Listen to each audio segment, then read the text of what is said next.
جب انسان کے لیے اس کا مقصد اہم ہو تو وہ دیگر باتوں کو نظر انداز کر دیتا ہے۔ اس لیے چندر گپت نے بھی اپنے مقصد کے حصول کے لیے پورس کے ساتھ تعلق کو اہمیت دی، نہ کہ امبی اور ٹیکسلا کو۔ سکندر اور راجہ پورس کے درمیان جنگ اور راجہ پورس کے چندر گپت کے ساتھ تعلقات برصغیر کی تاریخ کا بہت اہم اور معنی خیز موڑ ہے۔ پورس اور چندر گپت کے تعلقات نے نہ صرف قدیم پاکستان بلکہ پورے برصغیر کی تاریخ کو متاثر کیا تھا۔ ٹیکسلا میں چند روزہ قیام کے بعد سکندر نے ٹیکسلا سے متصل ریاست پورو پر حملہ کیا، کیونکہ اس ریاست کے راجہ پورس نے سکندر کی بالادستی کو امبی راجہ کی طرح قبول کرنے سے انکار کر دیا تھا۔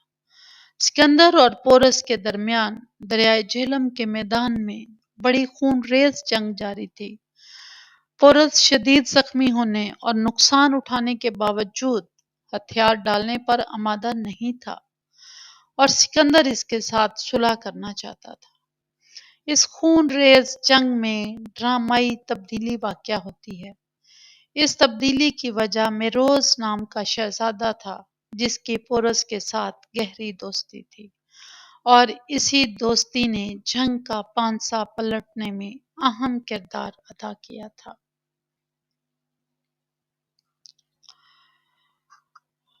یونانی مصنفین نے یہاں جو مواد مہیا کیا ہے اس سے صاف دکھائی دیتا ہے کہ میروز چندر گپت کے علاوہ کوئی اور نہیں ہو سکتا۔ میروز کو ہندوستانی بیان کیا جاتا ہے اور وہ بہت ہی خاص اہمیت کا حامل شخص تھا۔ یہ شہزادہ جہلم کی جنگ کے موقع پر پہلی مرتبہ منظر عام پر آیا تھا۔ یہ بھی ظاہر ہوتا ہے کہ سکندر کے ساتھ اس کی وابستگی بھی بالکل نہیں تھی، اور اسی جنگ کے موقع پر ظاہر ہوئی تھی، جب پورس کے پاس بھیجی جانے والی تمام سفارتیں اور پیغام ناکام ہو گئے تو میروز نے پورس کو اس بات پر قائل کر لیا کہ وہ سکندر کی طرف سے آنے والی صلح کی پیشکش کو قبول کر لے، اور پورس ایسا کر بھی لیتا ہے۔ اس کی وجہ یہ تھی کہ اس کے پورس کے ساتھ بہت اچھے تعلقات تھے، اور وہ اس کے اوپر کچھ اثر بھی رکھتا تھا۔ ایرین واضح طور پر بیان کرتا ہے کہ میروز پورس کا بڑا پرانا دوست تھا۔ بدھ پرکاش بڑی حیرت کے ساتھ بتاتے ہیں کہ چندر گپت کی جہلم کے میدان جنگ میں موجودگی سمجھ سے بالاتر ہے۔ بدھ پرکاش اس معاملے کی کوئی مزید وضاحت نہیں کرتے جس سے یہ جانا جا سکے کہ میروز کس کی طرف سے جنگ میں شامل تھا۔ وہ سکندر کی فوج میں وہ شامل نہیں ہو سکتا، تو کیا وہ پورس کے ساتھ تھا؟ اور اگر پورس کے ساتھ تھا تو اسے صلح پر کیوں آمادہ کر رہا تھا؟ ان سب سوالوں کے جواب ہندوستانی اور یونانی زرا میں آسانی کے ساتھ مل جاتا ہے۔ مختلف واقعات کو آپس میں جوڑ کر ہم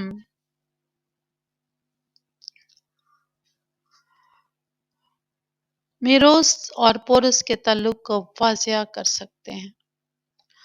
سب ذرائع یہ بتاتے ہیں کہ چندر گپت کا ساتھی اور حلیف پاروتکاکایا پروٹسوا نام کا شخص تھا، جس کو ایچ جی سیت اور ایف ڈبلیو تھامس بہت مضبوط ثبوتوں کے ساتھ پورس کے ذریعے شناخت کرتے ہیں۔ مورخین کی اکثریت پاروناکاکوپورس کے نام سے شناخت کرنے کی طرف زیادہ مائل ہے، لیکن مہاومسا کا بیان جب ہم پڑھتے ہیں تو اس کے مطابق چندر گپت نے اپنی طاقت کو بڑھانے کے لیے ہمالیہ پہاڑوں کے ایک سردار کے ساتھ، جس کو وہ راجہ نہیں کہتے تھے، اس کے ساتھ معاہدہ کیا تھا۔ پاروتکا کا چانکیہ کے ساتھ بڑا قریبی تعلق تھا، اور اس معاہدے نے چندر گپت کی فوجی طاقت کو بہت بڑھا دیا تھا۔ راجہ پورس پنجاب کا راجہ تھا اور پنجاب ایک میدانی علاقہ ہے۔ اگر پورس کی جغرافیائی صورتحال کو دیکھا جائے تو پاروتکا کی شناخت پورس کی حیثیت سے ہوئی ہے، اور یہ درست بھی ثابت ہوتی ہے کیونکہ پورس کے پاس جیلم، سرگودا اور پوٹوخار کے کچھ علاقے تھے، اور ان میں واقع چھوٹی پہاڑیاں کوہ ہمالیہ کے سلسلے کا ہی ایک حصہ ہیں۔ اس لیے اس بات کو مد نظر رکھا جائے تو یہ شناخت بالکل درست معلوم ہوتی ہے۔ ہیما چندرا اور دیونڈرا گانن نے ایک عجیب بیان دیا ہے جس سے یہ پتہ چلتا ہے کہ چانکیہ نے پورس تک ایک تجویز کے ذریعے رسائی حاصل کی تھی کہ جب نندا راجا کے تخت پر قبضہ ہو جائے گا تو چندر گپت اور پورس دونوں پوری سلطنت کو بھائیوں کی طرح آدھا آدھا آپس میں بانٹ لے گے۔ مدراکشس ڈرامے میں بھی اس بات کا ذکر ہوا ہے۔ ڈرامے کا ایک کردار نندا راجا کی آدھی سلطنت کا دعویٰ کرتا ہے۔ اس سے یہ بات ظاہر ہوتی ہے کہ چندر گپت اور چانکیہ پہلے سے ہی پورس کے ساتھ مل کر مگدھا پر حملہ کرنے کے لیے حلیفی کے معاہدے پر بات چیت کر رہے تھے۔ اس لیے اب یہ رائے پورے وثوق کے ساتھ کہی جاتی ہے کہ میروز پورس کا دوست چندر گپت ہی تھا، اور یہ اصطلاح اس کے علاوہ اور کسی پر پوری نہیں اترتی۔ اس اتحاد کے بارے میں ایک ممکنہ رائے اور بھی ہے کہ جب چندر گپت سکندر کو قائل کرنے کی کوشش میں ناکام رہا اور نندا راجا پر اس کا اپنا حملہ بھی ناکام ہو گیا تو اس نے پورس کے ساتھ اس شرط پر اتحاد کر لیا کہ اگر وہ اس کی مدد کرے تو دونوں سلطنت کو آدھا آدھا بانٹ لیں گے۔ پورس شمالی ہندوستان کا طاقتور ترین مقامی حکمران تھا اور بڑی ہی خاص اہمیت کا حامل تھا۔ وہ اتنا اہم تھا کہ سکندر بھی اس کے ساتھ اتحاد کرنا چاہتا تھا۔ ایرین بیان کرتا ہے کہ میروز سکندر کی شرائط پر پورس کو قائل کرنے میں بہت کامیاب رہا تھا کیونکہ وہ خصوصی طور پر ان دونوں کے درمیان معاہدے کا بندوبست کروانے کے لیے بے چین تھا۔ یہ سب یہ ظاہر کرتا ہے کہ چندر گپت کا اس اتحاد سے مقصد سکندر کے لیے ایک اتحادی تلاش کرنا تھا جو مگدھا کو فتح کر کے سکندر کا ساتھ دے، لیکن سکندر اور پورس کے درمیان حالات بہت کشیدہ ہو گئے اور مسئلہ وہیں اٹک گیا، اور چندر گپت کے دونوں کے درمیان لڑائی کو اپنے راستے کی سب سے بڑی رکاوٹ جانا جس کو دور کرنا بہت ضروری تھا۔ اس مقصد کے لیے اس نے بہت کوششیں کی اور بالآخر اپنے مقصد میں کامیاب بھی ہوا۔ سکندر اور پورس ایک دوسرے کے اتحادی بن گئے اور دونوں کے درمیان ایک پرامن معاہدہ ہو گیا۔ اس طرح جیلم کی جنگ کا نتیجہ سکندر اور پورس کی دوستی کی صورت میں ظاہر ہوا جس میں چندر گپت نے بڑا اہم کردار ادا کیا تھا۔ اس فوجی اور سیاسی ساز باز کا نتیجہ پورس کی مثالی طاقت کی صورت میں ظاہر ہوا اور پنجاب میں ایک زوردار سامراجی تحریک شروع ہوئی۔ اس معاہدے کے بعد سکندر نے نہ صرف پورس کو اس کی ریاست واپس کر دی بلکہ دریائے جیلم سے بیاس تک کے درمیانی علاقے کو بھی فتح کرنے کے بعد اس کے حوالے کر دیا۔ یونانی ذرائع سے اس بات کی تصدیق بھی ہو جاتی ہے کہ پنجاب کو فتح کرنے کے بعد پورس کے حوالے کر دیا گیا۔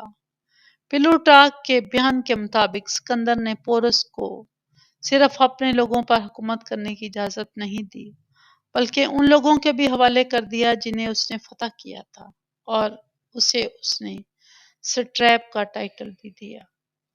پورس نے آزادی حاصل کرنے والے کچھ گروہوں کو مغلوب کر لیا، اس طرح اس کے علاقے میں مزید اضافہ ہو گیا۔ پورس کی ریاست پہلے سے ہی پنجاب کی طاقتور ریاست تھی۔ اس معاہدے کے بعد اس کی طاقت اور وسعت میں مزید اضافہ ہو گیا۔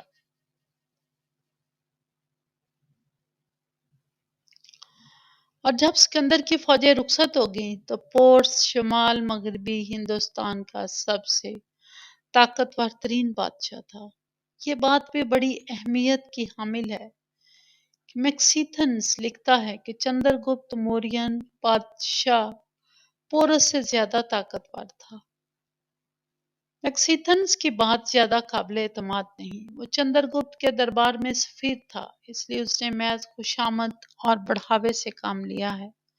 سکندر کی واپسی کے وقت چندر گپت کے پاس کوئی ریاست نہیں تھی۔ ہو سکتا ہے کہ اس نے کچھ سپاہی جمع کر لیے ہوں۔ وہ صرف پورس کی طاقت پر بھروسہ کر رہا اور ذاتی حیثیت میں اس وقت وہ ایک مشکل گا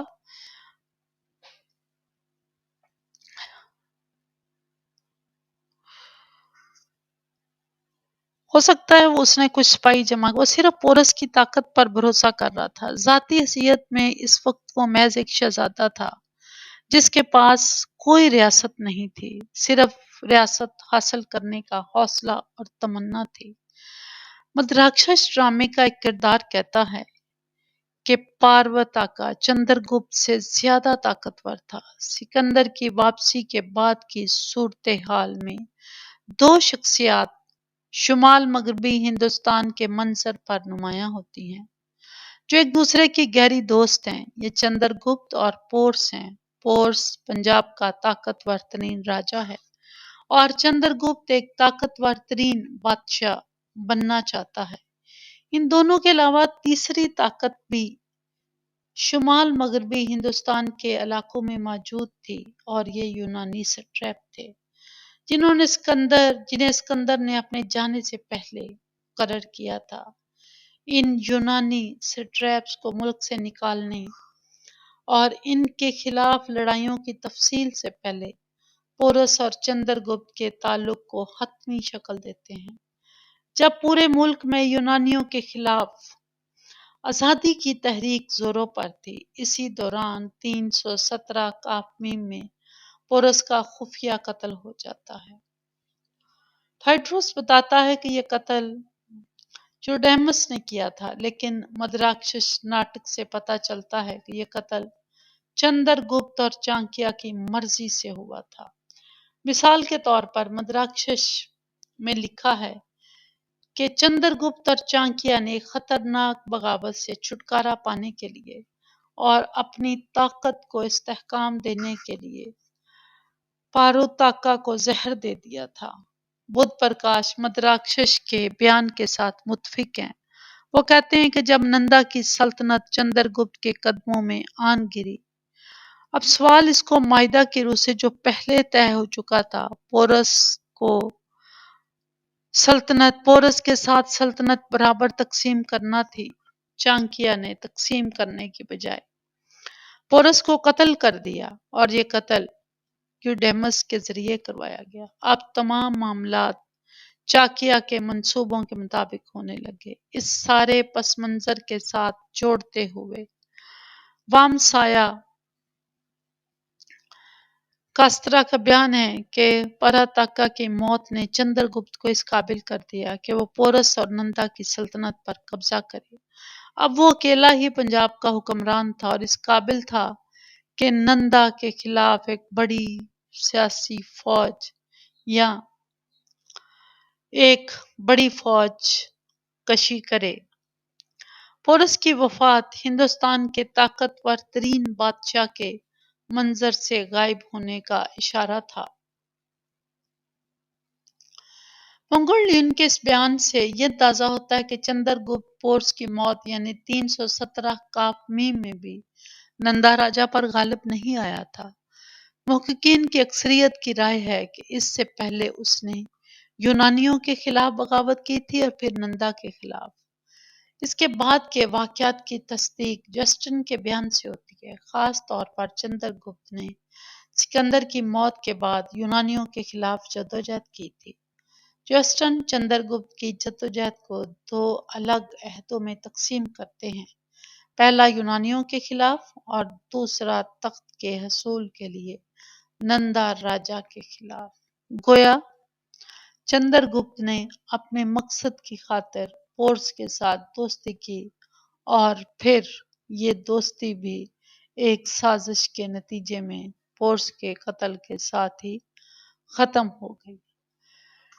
ویڈیو دیکھنے کا بہت شکریہ۔ اگر آپ کو پسند آئے تو اسے سبسکرائب کریں، شیئر کریں۔ بہت شکریہ۔